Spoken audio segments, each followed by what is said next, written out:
Hi guys, তো চলে এলাম আমাদের এখানে কালী পুজো, ফলারিনী কালী পুজো। দেখো আজকে আমাদের চুট্টুরি ভাই না, আজকেই আমাদের ফার্স্ট পুজো চালু হয়েছে। দেখো দেখাচ্ছি, দেখে নাও। এটা আমাদের মায়ের মন্দির। দিদা ভালো আছো? আসতে দিদা, এই যে দেখো মায়ের মন্দিরটা দেখে নাও।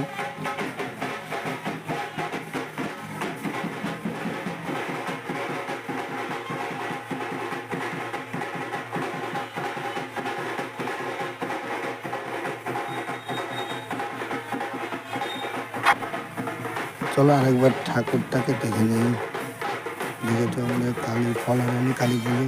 দেখো আমাদের অতনুদা ঠাকুর দাঁড়িয়ে রয়েছে সামনে, দেখে নাও। দেখো দেখো